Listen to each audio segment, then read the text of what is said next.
Pongan atención a lo siguiente, el presidente Gabriel Boric presentó el proyecto de ley que fortalece al SERNAC y le otorga, entre otras, la facultad de sancionar a las empresas, algo que hasta el momento no era posible. Bueno, vamos a hablar más en profundidad de esta iniciativa, nos importa a todas, a todos, y para eso nos acompaña el director nacional del SERNAC, Andrés Herrera. Muchísimas gracias por acompañarnos. Gracias a ti, Mónica. Primero, antes de entrar a los cambios, primero el diagnóstico. Cuando vemos las cifras son bien desesperanzadoras. Por ejemplo, el año pasado el SERNAC recibió 628.000 reclamos de parte de consumidores y de los cuales solo un 52% fueron resueltos favorablemente para las personas mediante la gestión del SERNAC. ¿Falla el SERNAC? ¿Falla la normativa? ¿O hay indolencia de parte de las empresas? Aquí claramente no falla el SERNAC, lo que falla son las empresas que no cumplen con sus consumidores o con sus clientes. Aquí, en incumplir los derechos sí, pero me refiero frente al no responder a los reclamos. Bueno, también, porque uno podría entender que la respuesta a un reclamo de un cliente, de un consumidor, es una de las primeras obligaciones que tiene una empresa. Hay que recordar que dentro de esa cifra del 44% aproximadamente, que son aquellas que no reciben respuesta, o tienen una respuesta negativa, un 10% a un 11% son aquellas que derechamente no tienen respuesta. Es decir, casi 70.000 reclamos en el año. Y el otro porcentaje, un 33-34%, corresponde a aquellas empresas que dan una respuesta negativa. Ahora, evidentemente, no todas esas respuestas negativas son infundadas. Hay algunas que efectivamente puede haber un reclamo, puede haber un reclamo mal fundamentado, que no tiene por qué hacerse cargo la empresa. Pero hay algunas que son un porcentaje muy importante que son rechazados sin argumentos sólidos por parte de las empresas y que muchas veces encubren una vulneración de los derechos de los consumidores. ¿Usted diría entonces que hay conciencia en las empresas de la importancia de responderle a los consumidores?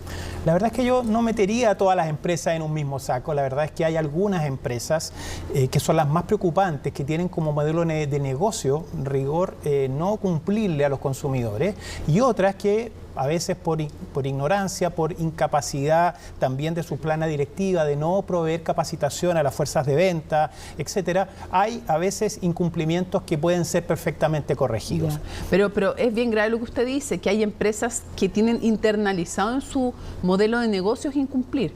Así es, o sea, de partida hay empresas que les sale mucho más barato hacerse cargo de las consecuencias de sus actuar que cumplirle derechamente a los consumidores, y por otro lado también ciertas promesas que se le hacen a los consumidores en torno a cumplir sobre ciertos parámetros. La verdad es que eso a veces se matiza y eso no es así. Tanto lo hemos conversado que uno de los problemas, por ejemplo, en materia de comercio electrónico tiene que ver con la ejecución de esas compras que hacen los consumidores. Muchas veces la logística de las empresas no da para comprometerse a ciertas fechas de entrega de productos. A veces nos comentaban en el acto de hoy día, por ejemplo, una consumidora que tuvo que esperar 2-3 meses para que le llegara el colchón que había comprado, y resulta que después de 3-4 meses le devolvieron el dinero, anulándole la compra, y ella simplemente se sentía que habían utilizado su dinero para el uso propio de la empresa.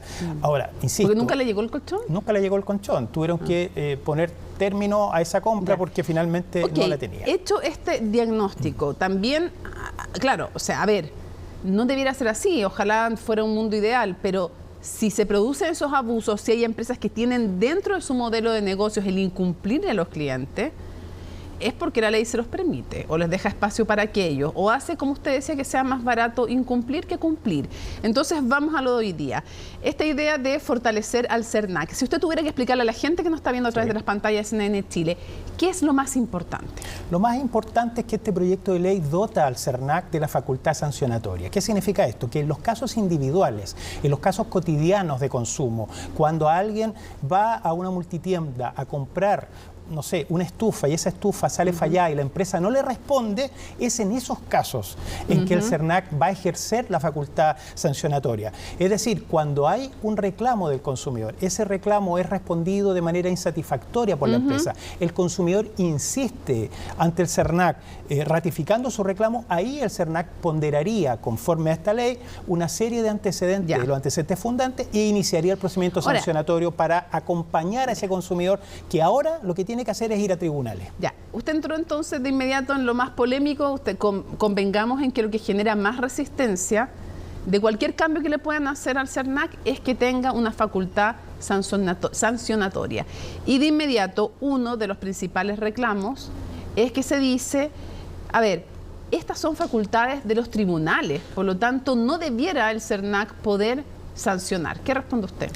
Lo primero que hay que decir es que esta facultad sancionatoria no es propia de los tribunales. Esta es una función administrativa sancionatoria, es una potestad sancionatoria que tienen por lo demás muchos órganos dentro de la administración. Si uno ve la Dirección del Trabajo, si uno ve el Servicio de Impuestos Internos o analiza otra superintendencia, el mandato que tienen estas organizaciones, estas instituciones del mundo público es velar por el cumplimiento, sea la normativa laboral, tributaria y otra. En este caso, aquí la función propia de un tribunal es dirimir un conflicto jurídico entre dos partes y acoger la pretensión que plantea una de ellas. En este caso el CERNAC no hace eso. El CERNAC lo que haría sería simplemente, sobre la base de los antecedentes, constatar un incumplimiento a la ley, sobre la base de ese incumplimiento aplicar una multa, porque el CERNAC está llamado a velar por el cumplimiento de la ley. Ahora, digámoslo, que normalmente el que sanciona o impone una pena en ese sentido se dice son los tribunales de justicia en un país. Usted dice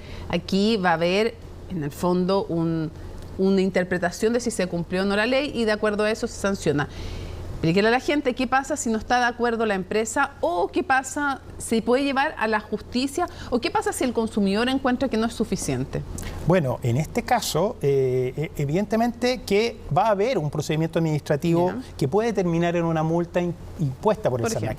Y lo que va a haber, que es muy relevante, no solo garantías en ese proceso para procedimiento administrativo para las empresas, con cargos, descargos, pruebas, etcétera, propio de un procedimiento administrativo, sino que después el control judicial. Ese control siempre judicial, se puede seguir reclamando ante tribunales. Y desde ese momento que la decisión del CERNAC no es definitiva, no se convierte ni en juez, ni por la naturaleza de su función, ni porque tampoco tiene la última palabra. Y una pregunta, porque claro, en todos estos casos cuando actúan distintas instancias, siempre se puede reclamar en Chile, que también sería así en cualquiera de los casos, la Dirección del Trabajo, igual se puede judicializar siempre cualquiera de estas decisiones. Aquí dice usted sería igual.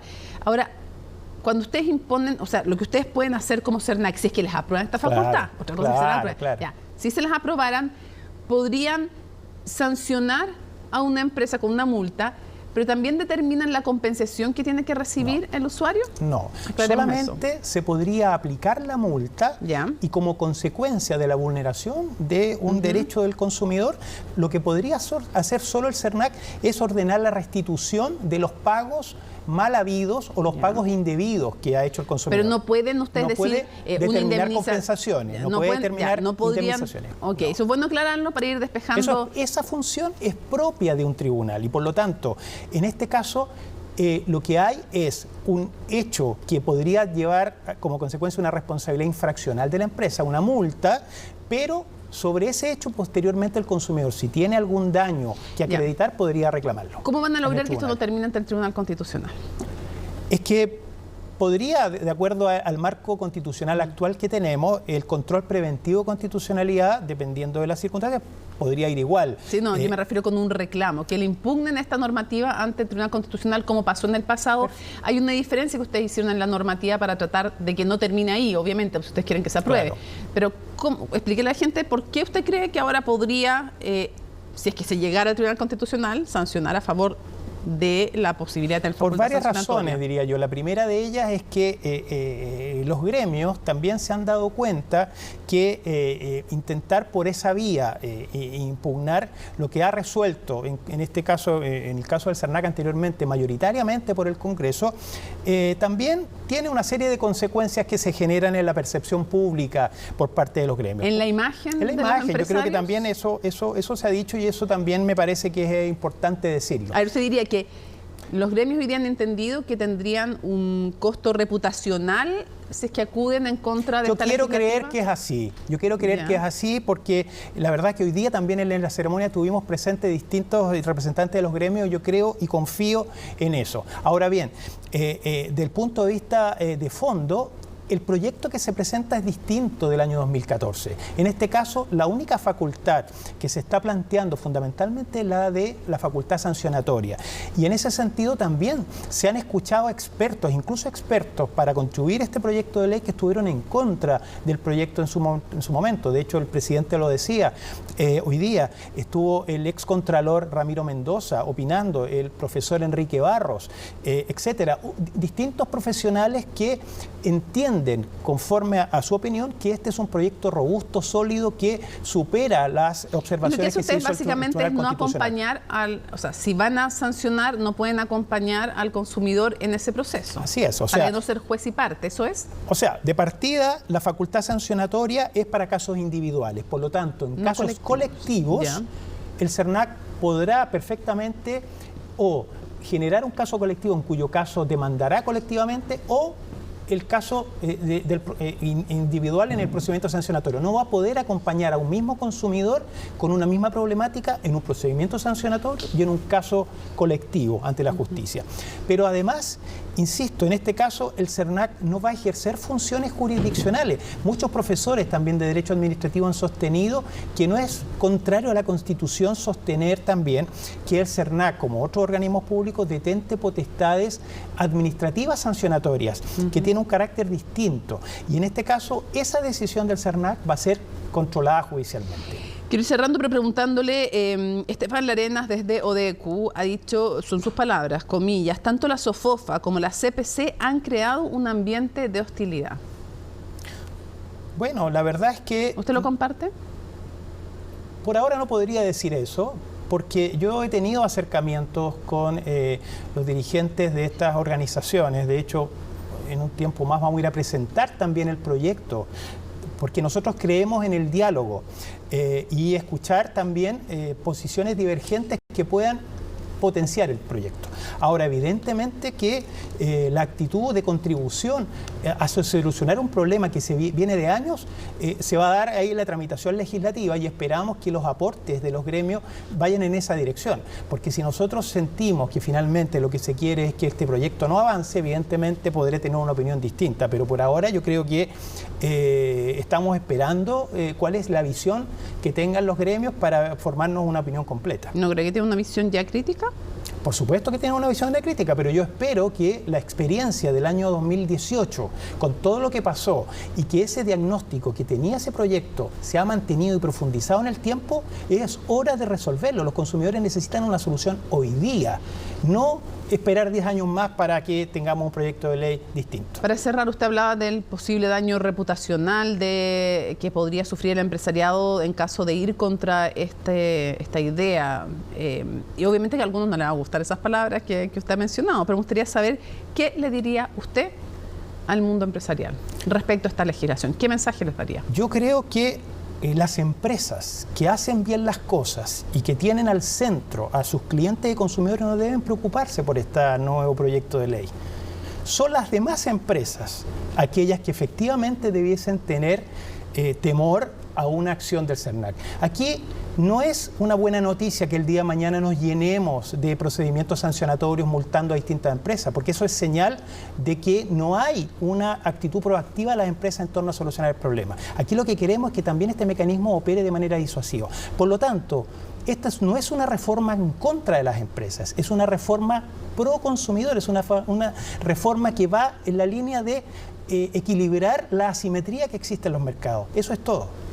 Andrés Herrera, director nacional del CERNAC, muchísimas gracias por habernos acompañado en CNN Prime. Vamos a seguir atentamente el desarrollo del proceso legislativo. Muchas gracias, Mónica.